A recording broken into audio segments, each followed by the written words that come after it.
ఇవన్నీ కూడా మెడికల్ షాప్లో ఇచ్చేసే పరిస్థితికి వస్తున్నారు. దానిపైన కూడా గరుడాన్ని పెట్టి కంట్రోల్ చేస్తున్నారు. లీగల్ అండ్ టెక్నాలజీ యాక్షన్ మీరు చూస్తే కొత్తవి పాతవన్నీ యాక్ట్స్ ఉన్నాయి, అవి వాడలేదు. అవన్నీ ఇప్పుడు పిట్ ఎన్డీపీఎస్ ఆ యాక్ట్ తీసుకొచ్చారు. ఫైనాన్షియల్ ఇన్వెస్టిగేషన్ చేస్తున్నారు. ఎవరైనా సరే అమ్మినా గంజాయి పెంచినా అలాంటి వాళ్ళందరిపైన వాళ్ళ ఆస్తులు కూడా సీజ్ చేసే పరిస్థితికి వస్తున్నాం. దీనివల్ల కొంచెం భయం ఉంటుంది.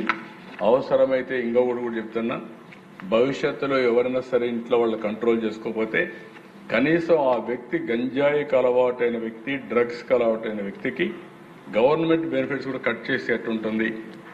లేకపోతే వాళ్ళ పేర్లు కూడా నోటీస్ బోర్డులో పెట్టి మరీ అడిక్ట్ అయిపోయిన వాళ్ళని ఎట్లా కంట్రోల్ చేయాలని కూడా ఆలోచించాలి. భయమైనా ఉండాలి, లేకపోతే కొంచెం కంట్రోల్లో తీసుకురావాల్సిన అవసరం ఉంది. ఇంకొక పక్కన 858 హాట్స్పాట్స్ ని మ్యాప్ చేశారు. 80 చెక్ పోస్టుల్లో ఎక్కడెక్కడ కంట్రోల్ చేస్తున్నారు.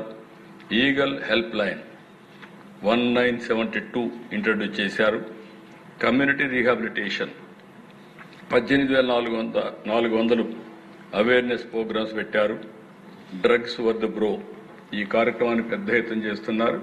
పిల్లల్లో కూడా బాగా అవేర్నెస్ తీసుకొస్తున్నాం. 56 డి అడిక్షన్స్ సెంటర్స్ పెట్టాం. 47 ఈగల్ క్లబ్స్ పెట్టారు.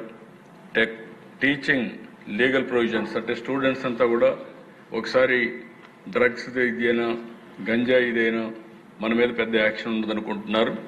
ఓసారి 20 ఏళ్ళు 30 ఏళ్ళు వాళ్ళ జీవితమే నాశనం అయిపోతుంది. వాళ్ళని అవేర్నెస్ తీసుకురావడానికి ఎడ్యుకేట్ చేస్తున్నారు. అదే మరి ఇంటర్ స్టేట్ కొలాబరేషన్ కూడా అందరితో కలిసి పనిచేస్తున్నారు. ఏదైతే నార్కోటిక్ కోఆర్డినేషన్ కమిటీస్ పెట్టి ఇంటర్ స్టేట్ మనం పక్క రాష్ట్రాలతో కోఆర్డినేట్ చేస్తున్నాం. అదే సమయంలో లిక్కర్లో వచ్చే డబ్బుల్లో 2% దీనికి ఇయర్ మార్క్ చేసి ఆ డబ్బులు ఖర్చు పెట్టి డి అడిక్షన్ కానీ రీహాబిలిటేషన్ కానీ ఈ 2 కార్యక్రమాలు కూడా చేస్తున్నాం. అవసరమైతే 3 ప్రాంతాల్లో 3 బిగ్ హాస్పిటల్స్ అన్ని ఫుల్ ప్లెడ్జ్డ్ ఎక్విప్మెంట్ కానీ డాక్టర్స్ కానీ సైకాట్రిస్ట్ కానీ పెట్టి చేయాలనుకుంటున్నా అవి కూడా చేస్తాం. ఇవన్నీ కూడా మీరు చూసిన దశ జీరో కల్టివేషన్ చాలా వరకు సక్సెస్ అవుతా ఉంది. మన రాష్ట్రంలో చేయగలుగుతున్నాం కానీ వేరే రాష్ట్రం నుంచి వస్తున్నాయి. హెల్ప్ లైన్ కూడా 440 యాక్షనబుల్ పాయింట్స్ వచ్చాయి. ఒక 9,373 మంది ఇంటరాక్ట్ అయ్యారు. High risk offenders detailed under preventive provisions 37 మంది చేశారు.